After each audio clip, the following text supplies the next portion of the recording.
What's up with Michael Hawkins? Oklahoma's got a huge junior day coming up, and we got John Garcia from SI.com, recruiting analyst, to talk about all of that on today's episode of Locked On Sooners.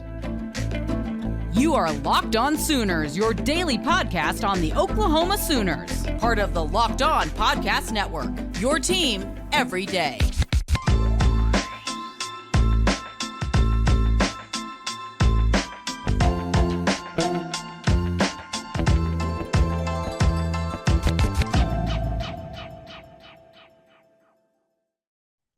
What's up, Sooner Nation, and welcome to Locked On Sooners. Today's episode is brought to you by FanDuel Sportsbook, official sportsbook of Locked On. Make every moment more. Visit FanDuel.com/LockedOn today to get started.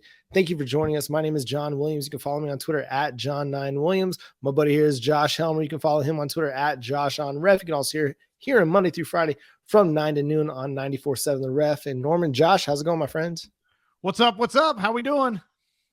Doing great, and we're excited to bring in John Garcia, a recruiting analyst, big connection. We had him on last week, and people loved your content and loved your insight. So we got to bring you back. The Oklahoma Sooners having a big junior day coming up this weekend. But the thing I want to talk about first is Michael Hawkins, the 2024 four-star quarterback who has been projected by every major recruiting service to the Oklahoma Sooners to this point. Had a commitment date set for January 31st. Over the weekend, put out a tweet saying he was going to push that back a little bit. Some things had changed. You want to make sure you got it right. Then deleted the tweet. So, John, take it away, man. What do you make of the Michael Hawkins situation at this point? Clearly, there's a lot going on in this recruitment down the home stretch. Look, I think independent of the timeline, Oklahoma is going to be in the driver's seat of this recruitment, whether it ends January 31st as originally projected or somewhere thereafter. Now, of course, it's not hard to find out why there could be some delay in trying to finalize this from Michael's standpoint. Look, there's like rumors and buzz about every offensive coordinator at every school that he's looking at, right? It was Arkansas and Oklahoma. Arkansas loses Kendall Briles to TCU. We'll see how they fill from there. There's Jeff Lebby rumors that are swirling around a little bit now on the Oklahoma front. And then, of course, TCU was in that top 8 that he put out. Most felt like they were running third at best for this recruitment.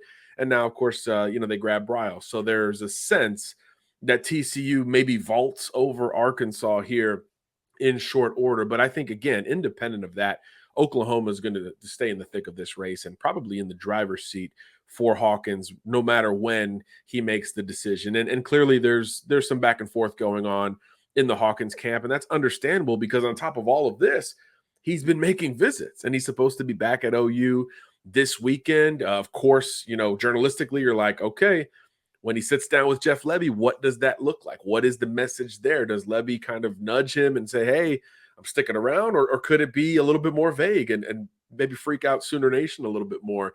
That's always an important part of trying to piece together things through the cycle. But even playing devil's advocate, even if Lebby leaves, let's say, there's still so many ties to Oklahoma for Michael Hawkins that I do think they would still remain in the race, but I would then expect a little bit of a delay in this commitment. So I think the Hawkins camp foresees some change just in general, and trying to navigate and internalize all of what it means as the dust settles is something that's clearly on their mind. But look, he was just at Arkansas. He's going to be back at OU. The conventional feeling is that those two have been in the best position for the longest amount of time. So if he is indeed sticking to January 31st, obviously we feel pretty good about Oklahoma's chances, almost independent of what Lebby's future is there in Norman. So we'll see. I've got a message into him, like I'm sure 30 other people do. We'll see if he responds and clears the air just a little bit, but you could also understand why this is kind of a touchy situation. But the good news for everybody, though, is that it's still early. It's January. This kid's got nearly a year left until he enrolls at his college of choice. So there's certainly no shame or harm in pushing things back just a little bit. And that's the thing. You get the sense that if he does push it back, it's probably a matter of weeks, not necessarily months or seasons or anything like that. So I do think he still comes off the board in short order because, look, while he's trying to navigate colleges, these other 24 dominoes are falling very quickly. So I think that's something that's still important to him. And with the type of support system that Michael has around him, very aware of how the recruiting calendar rolls, there's still going to be a little bit of urgency here, in my opinion.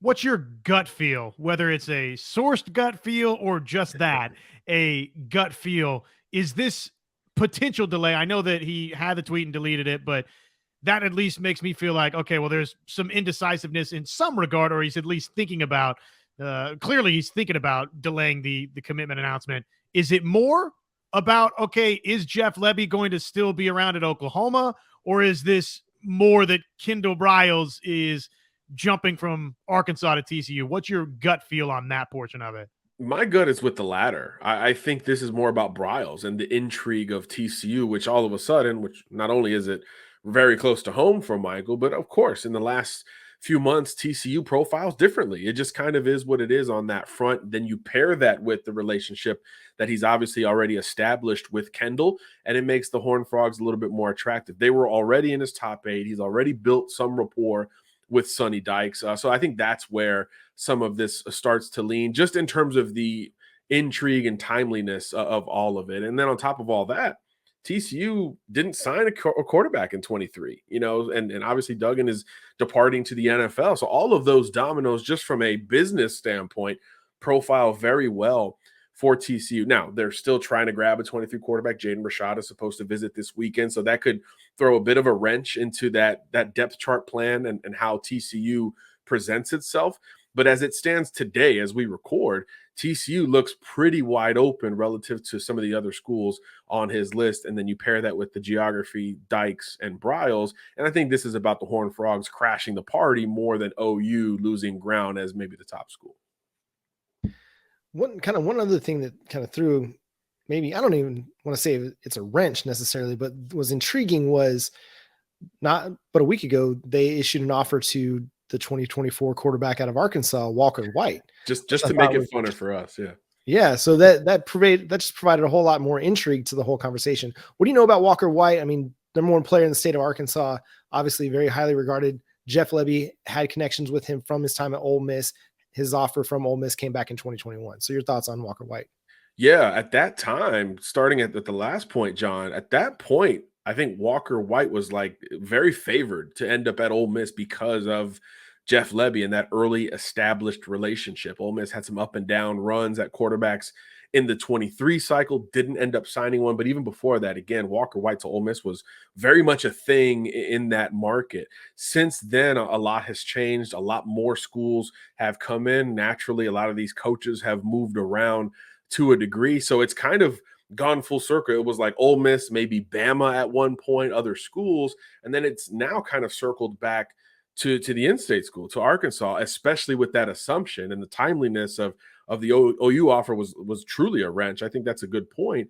The timeliness of all these other QBs coming off the board and Walker White kind of just still hanging around uncommitted was going to bode well in theory for Arkansas. But again, that's a Kendall Briles prospect, so now does TCU pivot to him as well if it doesn't work out with Hawkins? So there was a sense that Arkansas was going to wind up with a good prospect either way. Now I'm not so sure because of all the dominoes that have started to fall, because clearly the relationships with Lebby and Briles in particular were really strong. So I think Walker's going to play a little patient. As you mentioned, he just picked up the OU offer, which timing wise is really funky to me. I thought maybe that could have an impact on Michael Hawkins. I don't think it will. Look, typically schools offer 4, 5, 6 quarterbacks in a given cycle. And Walker's a really good player, as you mentioned, number 1 quarterback in Arkansas, much more pro style and conventional compared to the dual threat nature of Hawkins. So it could mean one of two things. One, the board is evolving and now White is in that tier for Oklahoma, or two, maybe Oklahoma thinks about bringing in multiple quarterbacks. I think that's still a potential scenario to consider as well, because with the portal craziness and fluid mobility with all these players, as many bodies as you can have of the blue chip variety, the better. And every single school probably subscribes to that philosophy, whether they would like to admit it or not. But I think from an Oklahoma fan perspective, Walker White is absolutely a quarterback to pay attention to, almost independent of Hawkins, but from a timeline perspective, absolutely attached to Michael Hawkins, especially if this is a delay in the Hawkins commitment. So we are breaking down this 2024 cycle for Oklahoma. Obviously, we've talked about the quarterbacks here for the Sooners. We got a big junior day coming up for Oklahoma. We'll talk about that with John Garcia. Before we do that, the NFL playoffs, they are here. It is championship week. Unbelievable. The Final Four, and then there were four. We're really excited, by the way, to announce and share with you our new sports betting partner for Locked On, because they're the number one sports book in all of America. And you can see right there, if you're watching along on YouTube with us, it's FanDuel. And if you're new to FanDuel, that's even better. They have so many great features that make betting on sports fun and easy, which, for new bettors, that's what you want, right? Fun and easy. New customers join today. Get started with $150 in free bets guaranteed when you place your first $5 bet. That's $150 in free bets when you place your first $5 bet. Just sign up at FanDuel.com/lockedon. FanDuel.com/lockedon. FanDuel, they've got all your favorite bets from money line, point spreads, player props, just about anything you can think of. So football fans, don't miss out. Place your first $5 bet to get $150 in free bets, win or lose, at FanDuel.com/lockedon. They've got their app. It's all over there on the app. It's safe, secure, super easy to use. So make every moment more with FanDuel, the official sportsbook partner of the NFL and our good friends right here at the Locked On Network. Junior Day. So this is, bigger than just a couple of quarterbacks. When you think about this junior day for Oklahoma, what are some of the big storylines, John? Well, first of all, just getting kids to pick your school on a junior day is a big deal. I think that's important to point out, because this is the time of year where everybody is kind of creating junior day events to try to stand out and be unique. A&M had a huge one this past weekend, as did Texas, and now it's like kind of shifted to the other side here, and now Oklahoma and TCU are going to have theirs simultaneously this weekend. So just seeing who actually is scheduled and actually arrives could be two different deals from a recruiting standpoint. But really, when you start to bring a lot of recruits to campus together, it's really a flex of your ability to recruit in bulk and in mass. It's not easy. It's something that really does separate, the haves and the have-nots in that regard. And obviously, it's gone really well early on for schools like Oklahoma. So this will be a star-studded weekend. I don't have the full list. I know some big names that are expected. I mean, Casey Poe is one that has had some ties to Oklahoma. There's a good feel there for the Sooners. He's fresh off of that A&M visit. So that's something to keep an eye on to see how his recruitment develops. You want to get on the board, right? In the class of 24, I know Hawkins will see for the 31st, and obviously he'll be back on campus. But you need the rest of those pieces as well. And naturally, if the Lebby stuff is secured by the weekend, which is an idealistic scenario, a lot of these offensive targets can get a little further into their stance and true feel for Oklahoma. I think Nigel Smith, if he gets back to campus, that could be a big deal. Kid out of Melissa, Texas, a big-time pass rusher who's got ties to a bunch of programs, including SMU in the area. And then, Peyton Pierce is still worth bringing up. I think from a timeline perspective, he could be the one closest, besides Hawkins, to potentially actually making a verbal commitment. He was also at A&M last week, the linebacker out of Lovejoy. So we don't know if A&M's trying to crash that party.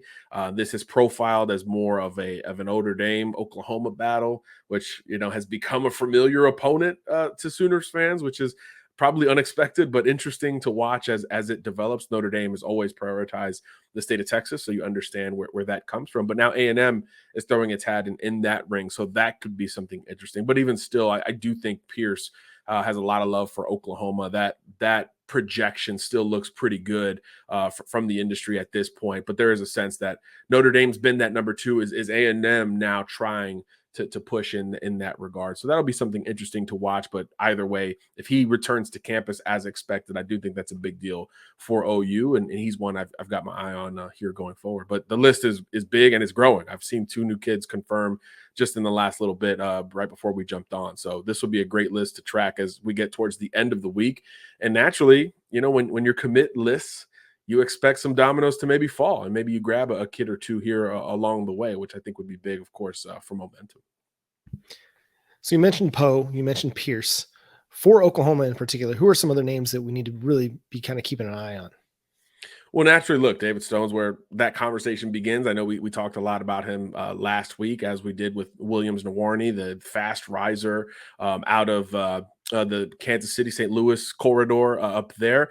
And if we're talking, 24 with Oklahoma, we got to look at Eli Bowen as well. I mean, he's one that you always have to keep a close eye on. There was a time where early in the Peyton Bowen drama, and I'm sure you guys have over covered it at this point. There was a time early on where I was told Peyton is only visiting Oklahoma because Eli really likes Oklahoma, and he's just kind of supporting little bro as opposed to little bro tagging along with big bro. So regardless of that, there's always been some Oklahoma vibes with Eli Bowen, almost independent of where Peyton ended up. But now, obviously, with Peyton on the way, you feel really good about Eli, who's always had, his rise coincided with this coaching staff coming together. So that was great timing.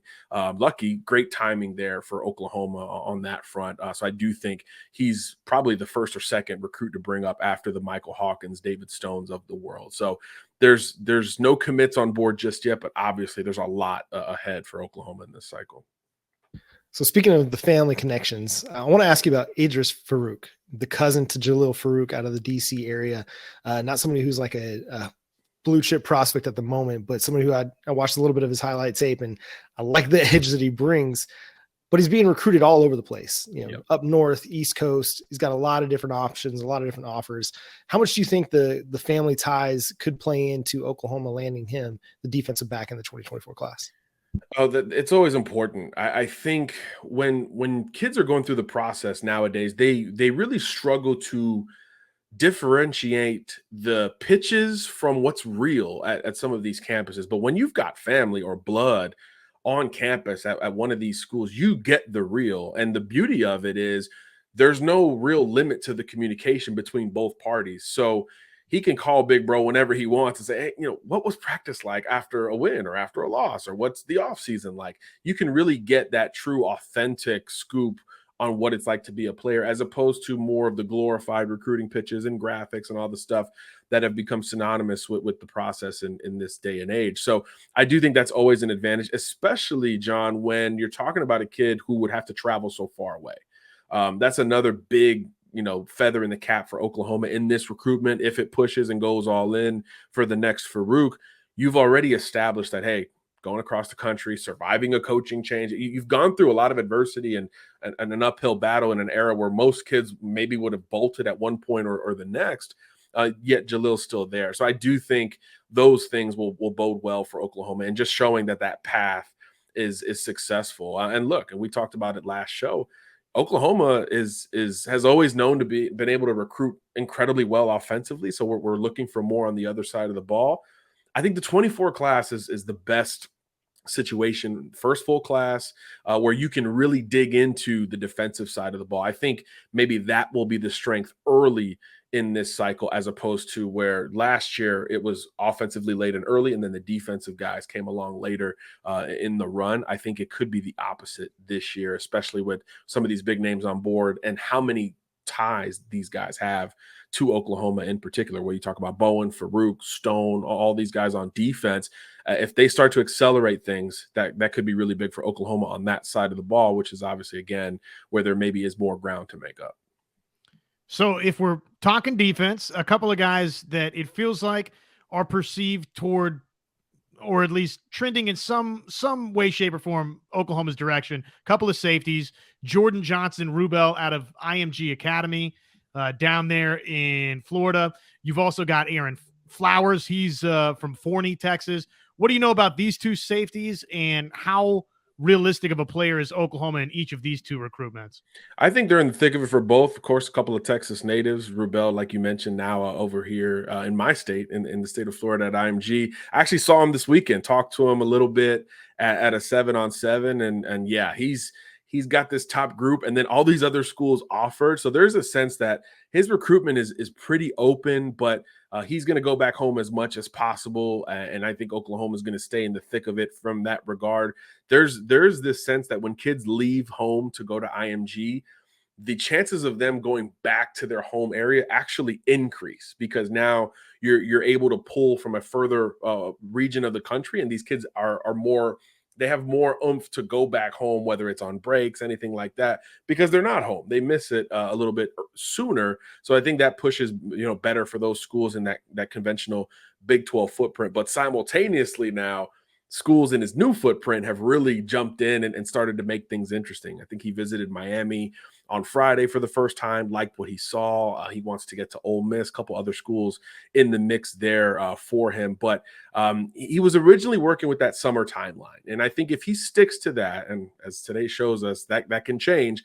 If he sticks to that summer timeline, it is certainly better news for the schools that have long been in on him, like in Oklahoma. But if he extends it, then it's kind of free game, all bets are off, and it's a truly wide open IMG style recruitment. So I think his timeline will really be telling, because he's got a lot of schools in the mix. I think he dropped a top 10 or 12, which is a very big number to truly consider a bunch of schools. And then like Ohio State and these other schools came in with offers. So we'll see where he makes visits to here going forward, but there's a sense that Oklahoma is going to be in great shape. And if he wants to commit in the spring or summer, Oklahoma is going to be in a good spot there. And then with Flowers, I hadn't tracked him as much personally, but I have heard some of those Oklahoma vibes in his recruitment. He's one that also looks like he's on a bit of an accelerated timeline. And just like with Johnson Rubel, if that stays true, you feel better about OU's chances. And again, more defensive guys that could be coming off the board sooner rather than later. And I think that's about as ideal as it gets. You always want to start with a quarterback and build from there. But beyond that, if you could build towards the perceptional weakness of your roster, that's always important early in the cycle, because kids are believing before they actually see it, which is really hard to sell to teenagers. One final question here for John, and he can take it a whole lot of different directions, but who are some of the guys that have seen the biggest jump kind of year over year so far in the 2024 cycle as we sit here in January? Oh man, that's such a great question. Obviously, we're starting to see these kids work a little bit more as 7-on season and camp season. I just got 2 different camp schedules. It's going to be busy here going forward, but kids are already starting to turn the corner based on what we saw from their junior tape. I know one in my neck of the woods is Josiah Trader, a corner from Miami Central.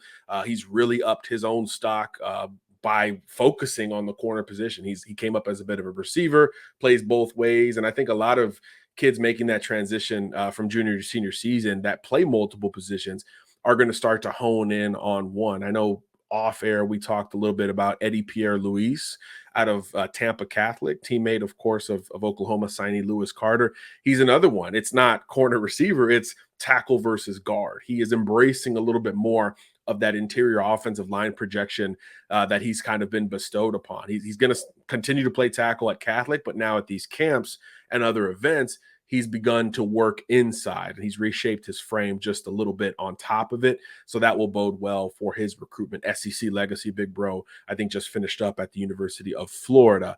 So obviously there's a lot of schools in the mix there. So it's just that time of year where we're going to see every weekend, really. If you're not on a junior day, you're probably on a 7-on-7 field or a camp field, and we're going to see some of these kids really start to improve their stock. So it'll be fun. I think Michael Hawkins had a huge performance a couple weeks ago at a local showcase in the state of Texas put on by Dave Campbell's crew. My boy Greg Powers was out there, former Oklahoma reporter back in the day, and they named Michael Hawkins the quarterback MVP. There's a sense that he's always had the velocity and the arm strength, but there's another sense that now he is rounding out the mechanics a little bit more, taking something off of the football, showing a little bit more touch in between the margins on top of it. So we know the running ability is there and the arm strength is there. Now his frame is filling out and his mechanics are tightening up just at the right time, right? We saw Jackson Arnold go on this crazy run, basically starting this time last year.